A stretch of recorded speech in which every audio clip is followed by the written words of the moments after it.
Hola, buenas tardes. El día de hoy les venimos a presentar la explicación del artículo aplicado al tema de uso y recaída en consumo adictivo. Mi nombre es Elizabeth López y mis compañeras son Luisa Castillo y Camila Ducuara. Este artículo trabaja desde el enfoque teológico molar. Es una manera de entender la conducta como algo que no ocurre solo en un instante, sino como un patrón que se organiza a lo largo del tiempo y que tiene un propósito. Vamos a comenzar con el objetivo del estudio. El objetivo principal del artículo fue analizar el consumo adictivo y la recaída, como le dije anteriormente, no como acciones aisladas, sino como parte de un patrón conductual amplio.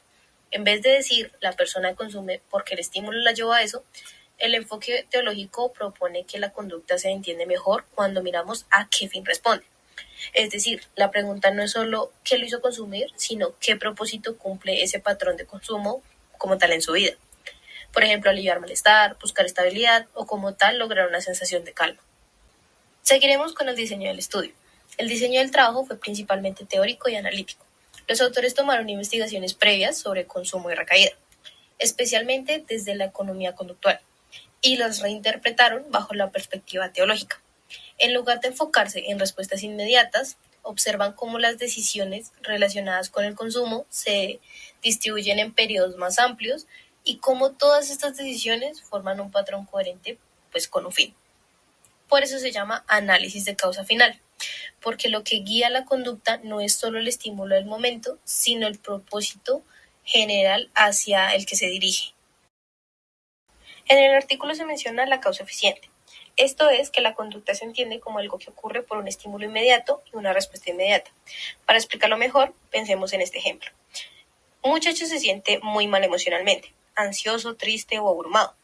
Encuentra que consumir drogas le da un alivio rápido. Entonces, desde la causa eficiente sería malestar, consumo, alivio inmediato. El estudio muestra que esta forma de analizar la conducta se queda en el momento puntual, como si solo fuera un evento. Pero en el enfoque del artículo, que es teológico molar, se centra en la causa final. Aquí la conducta no se explica por qué la provoca, sino por el fin que la persona intenta llegar, aunque este fin no sea consciente. Siguiendo el mismo ejemplo del muchacho, el propósito real detrás de la conducta no es la droga en sí, sino sentirse estable, tranquilo o recuperar una sensación de bienestar. Entonces, lo que para la causa eficiente parece un acto impulsivo, para la causa final es parte de un patrón complejo dirigido como tal a una meta. El diseño del artículo permite ver que el cambio ocurre cuando cambia el camino que organiza todo ese patrón de conducta. Por ejemplo, un muchacho puede empezar a hacer ejercicio, porque descubre que el ejercicio también le ayuda a sentirse tranquilo, estable y mejor. Desde la causa final, lo que ocurre es que su meta sigue siendo la misma, sentirse bien, pero cambia el camino para lograrla. En los estudios que revisa el artículo se miden cosas como la frecuencia del consumo, la duración de los periodos de abstinencia y los patrones de elección, es decir, cómo las personas eligen entre consumir o hacer otras actividades. Pero el enfoque teológico, esas medidas no se interpretan como eventos sueltos, sino como parte de un patrón más grande.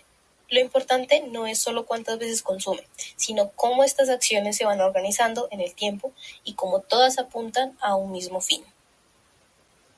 Gracias a este análisis, los autores muestran que la adicción no se puede entender únicamente como la relación rápida a estímulos o recompensas inmediatas.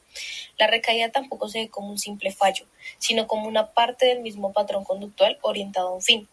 Esto permite ver que el cambio conductual no se logra solo quitando estímulos o reforzadores, sino que cambiando el propósito que organiza toda la conducta. En otras palabras, la persona deja de consumir de forma estable cuando encuentra una nueva meta, que cumple la misma función que antes cumplía el consumo. Entonces, en conclusión, este artículo nos muestra que el consumo adictivo debe entenderse como un patrón completo, no como una cadena de respuestas aisladas.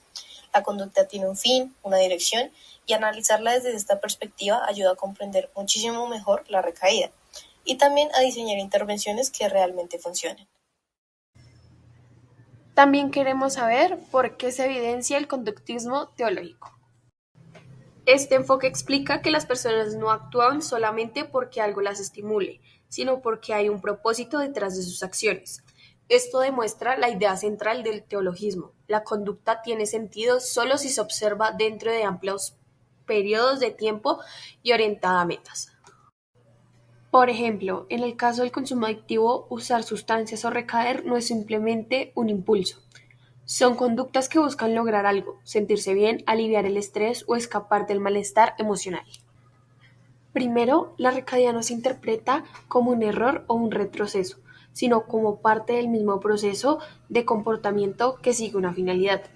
Además, se utilizan ideas de la economía conductual que ayudan a entender cómo las personas toman decisiones entre lo que les da placer inmediato y lo que les conviene más a largo plazo.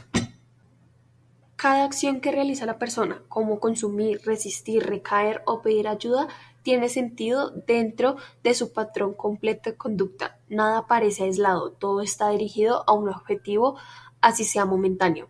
Al final, esto evidencia claramente el teologismo, porque muestra que las conductas se organizan según metas y fines, y no solo como respuestas automáticas de este estímulo.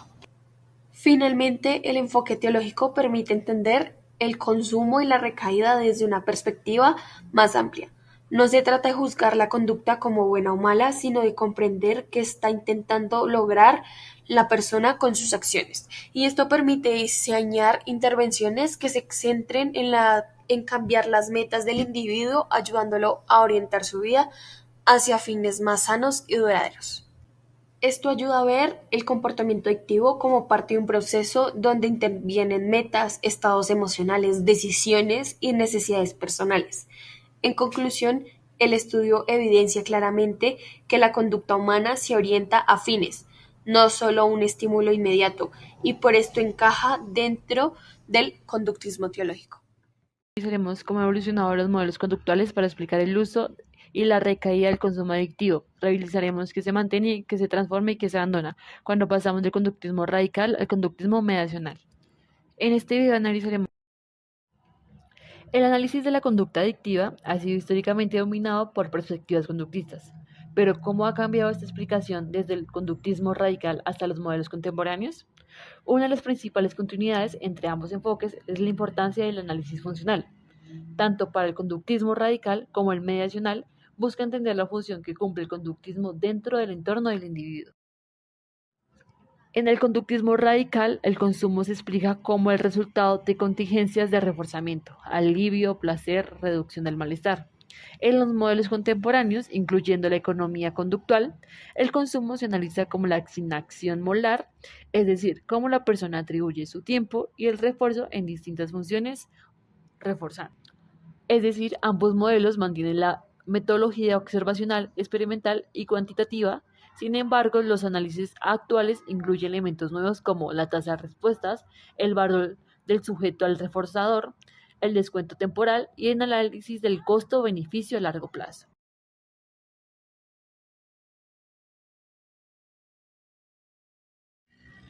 De igual manera, se generó en el lenguaje un cambio teórico o epistemológico.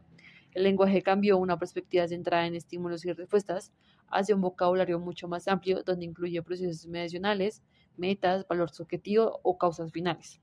Antes, la persona que consume porque solo generaba un reforzamiento. Ahora, se consume porque en su repertorio total de opciones, la droga tiene mayor valor reforzante inmediato que otras alternativas disponibles. El cambio del lenguaje permite explicar no solo la conducta, sino su persistencia a largo plazo, incluso cuando tiene consecuencias negativas. De igual manera, se generó en el lenguaje un cambio teórico o epistemológico. El lenguaje cambió una perspectiva centrada en estímulos y respuestas hacia un vocabulario mucho más amplio donde incluye procesos mediacionales, metas, valor subjetivo o causas finales. Antes, la persona que consume porque solo generaba un reforzamiento. Ahora, se consume porque en su repertorio total de opciones, la droga tiene mayor valor reforzante inmediato que otras alternativas disponibles. El cambio del lenguaje permite explicar no solo la conducta, sino su persistencia a largo plazo, incluso cuando tiene consecuencias. Pero ¿qué se mantiene, qué se elimina y qué se transforma? Se mantiene la idea de que el análisis es funcional, es decir, se identifican antecedentes, conductas y consecuencias. De igual manera, el análisis de la conducta es aprendida y modificable. El método es experimental y cuantifica el comportamiento y la importancia de que cada recaída genera un reforzamiento. Lo que se transforma es el foco pasa del acto puntual al patrón molar del comportamiento. La explicación deja ver que la recaída no es una falta interna, sino que pasa a verse como un ajuste en la asignación de alternativas. Se reduce la noción de causas finales y se genera que la conducta busca metas y no solo responde a estímulos. De igual manera, se reduce la idea de que el comportamiento no solo se explica por contingencias inmediatas, sino por rechazo total a la idea de mediación. Ahora se acepta constructos como valores subjetivos, metas y preferencias. La transición del conductismo radical a los enfoques mediacionales amplía la comprensión del consumo adictivo, al pasar de explicar conductas aisladas a entender patrones de elección más complejas. Esa evolución permite ver la recaída no como un fallo puntual, sino como el resultado de que una persona atribuye su conducta entre distintas alternativas reforzantes. Con ello, las interpretaciones se enfocan no solo en controlar el consumo, sino en fortalecer opciones más valiosas y sostenibles para la vida cotidiana.